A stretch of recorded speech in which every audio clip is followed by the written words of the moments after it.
وما أرسلنا من قبلك من رسول إلا نوحي إليه أنه لا إله إلا أنا فاعبدون. یہ تین خصوصیت ہیں کتاب کی. یہ چوتھی تنبیہ میں نے آپ کے سامنے ذکر کی. اسی کی بنیاد پر علماء اکرام نے بڑی تعریفیں لکھی ہیں اس کتاب کے بارے میں.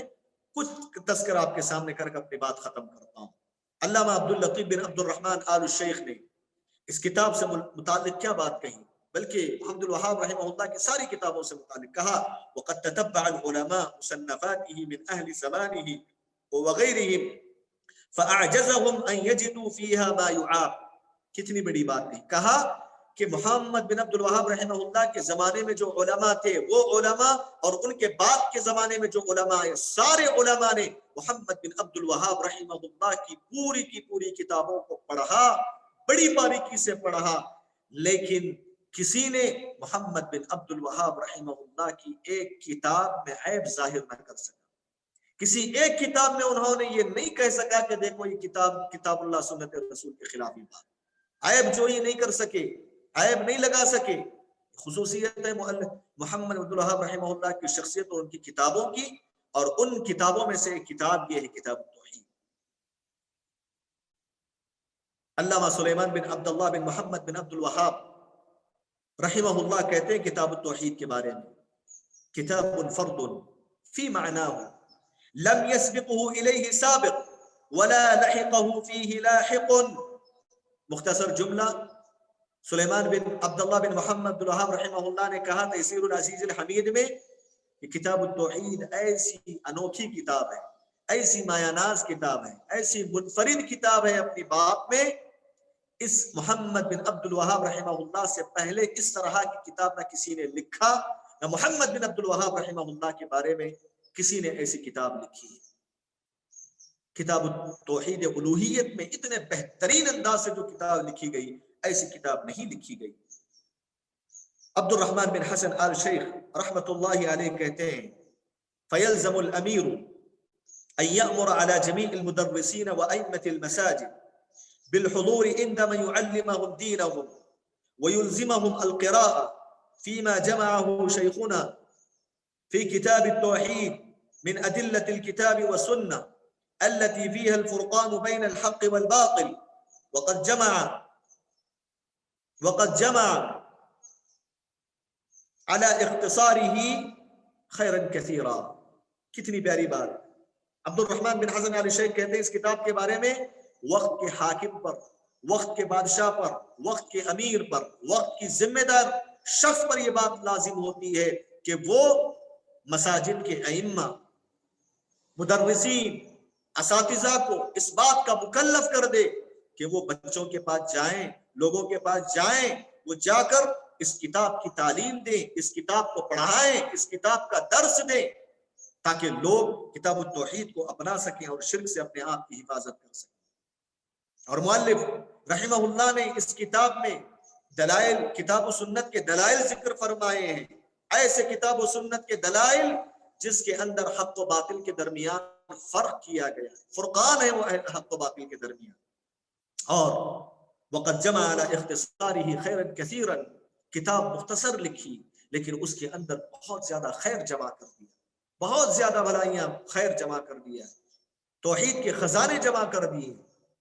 یہ عبد الرحمن بن حسن آل شیخ نے اس کتاب کے بارے میں جو ہے تنبیہ فرمائی، خاص کر کے عمرا اور ذمہ داروں کو. میری یہ ایک ادنا طالب علم کی حیثیت سے، ایک ادنا سا طالب ہونے کی حیثیت سے میں یہ بات کہوں گا کہ آج ہمارے معاشرے کے اندر مساجد کے ذمہ دار ہیں، خاص کر کے ہندوستان میں، چاہے وہ مرکزی سطح پہ ہو، ضلعی سطح پہ ہو، صوبائی سطح پہ ہو، علاقائی سطح پہ ہو، شہری سطح پہ ہو، جو ذمہ داران ہیں ان تمام ذمہ داروں کی ذمہ داری بنتی ہے کہ اپنے مساجد کے ائمہ کو کتاب التوحید کا درس دینے کا مکلف کریں. واللہ ہمارے ہندوستان میں اس کی اتنی زیادہ ضرورت ہے کہ ہر مساجد میں صبح و شام کے دروس کے درس ہونا چاہیے. آپ کو معلوم ہے کتاب التوحید یہ طلباء کے لیے نہیں، یہ علماء کے لیے نہیں، بلکہ محمد بن عبد الوہاب رحمہ اللہ نے عوام الناس کے لیے کتاب لکھا ہے. آج بہت کم ایسے مساجد ہوں گی جو مساجد میں کتاب التوحید کا درس دیا جاتا ہے. کتنی افسوس کی بات ہے یہ ذمہ داروں کی ذمہ داری ہے. میں عبد الرحمن بن حسن آل شیخ اتنے بڑے عالم دین کی زبان میں بول رہا ہوں کہ ذمہ داروں کی ذمہ داری ہے کہ وہ کتاب التوحید کو پڑھانے کا اہتمام کریں مساجد میں، اس کے دورات رکھیں، مختلف قسم میں اس کے دورات علمیہ قائم کر کے عوام الناس کے سامنے کتاب التوحید کی معلومات آنی چاہیے، جس کے اندر کتاب و سنت کی روشنی میں بہت ساری توحید کے خزانے بتائے گئے. میں نے سنا، میرے ایک ساتھی نے فون کیا تھا مجھے، انہوں نے الحمدللہ انہوں نے کہا کہ شہر حیدرآباد کی بات ہے، انہوں نے کہا کہ شہر حیدرآباد کے ذمہ داروں نے یہ فیصلہ لیا ہے کہ وہاں ہر مسجد میں کتاب التوحید کا درس ہوگا. یہ بہترین اقدام ہے، یہ مبارک اقدام ہے. اللہ رب العالمین ان کو جزائے خیر عطا فرمائے. صرف حیدرآباد نہیں بلکہ سارے شہروں کے اندر، سارے علاقوں کے اندر اس کا اہتمام منظم طریقے سے ہونا چاہیے. یہ عبد الرحمن بن حسن آل شیخ نے نصیحت فرمائی. اس کے بعد امام ابن باز، وقت کے علامہ ربانی عالم، مفتی اعظم سعودی عرب کے علامہ ابن باز رحمۃ اللہ، بن باز کو کون نہیں جانتا. علامہ ابن باز رحمۃ اللہ علیہ کہتے ہیں اس کتاب کے بارے میں، اما الکتب المؤلفہ فی العقیدہ فمن احسنها کتاب التوحید. بولتے ہیں کہ عقیدے کے باب میں کتابیں بہت ساری ہیں، ان میں اچھی کتاب کتاب التوحید ہے. فمن احسنها، ان کتابوں میں، ان اچھے کتابوں میں سے ایک کتاب کتاب التوحید. شیخ امام ابن باز رحمۃ اللہ علیہ نے کتنی بڑی بات کہی کہ خاص کر کے کتاب التوحید کے بارے میں کہا کہ یہ اچھی کتاب ہے. اور دوسری جگہ ان کے فتاوے میں ذکر کرتے ہیں، وَأَنَا أُوصِي طَلَبَةَ الْعِلْمِ بِحِفْظِ هَذَا الْكِتَابِ الْعَظِيمِ. کیا کہتے ہیں ابن باز؟ کہتے ہیں میں طلبۃ العلم کو اس بات کی وصیت کرتا ہوں، اس بات کی نصیحت کرتا ہوں کہ وہ اس کتاب کو یاد کر لیں، وہ اس کتاب کو برزمانی یاد کر لیں، اس کتاب کو بائہارٹ کر لیں، اس کتاب کو حفظ کر ڈالیں. میں اس بات کی وصیت طلبۃ العلم کو کرتا ہوں. ابن باز نے اس بات کی وصیت کی. آج پورے سعودی عرب کے مدارس میں نصاب میں یہ کتاب داخل ہے، ہندوستان کے مدارس میں نصاب میں داخل ہے. یہ سب اللہ کی توفیق ہے، اللہ کا فضل ہے.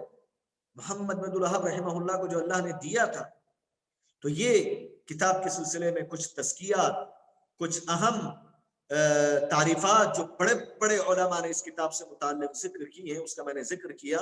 یہاں چل کر ہماری آج کی یہ بات ختم ہو جاتی ہے. میں نے آدھا گھنٹہ کہا تھا، 25 منٹ اضافہ ہو گیا. علی کل حال آخری درس تھا ہمارا، بہت اہم تھا کتاب التوحید کے حوالے سے، اسی لیے ساری باتیں آپ کے سامنے رکھنا بے حد ضروری تھا. اور مزید ویڈیوز کو دیکھنے کے لیے آپ ہمارے یوٹیوب چینل کو سبسکرائب کریں. فجزاکم اللہ خیرا. الدعوة نور وضاء تجلو ظلمات الحيران، منهج خير الناس جميعا لا يبلى عبر الأزمان. الدعوة نور وضاء تجلو ظلمات الحيران، منهج خير الناس جميعا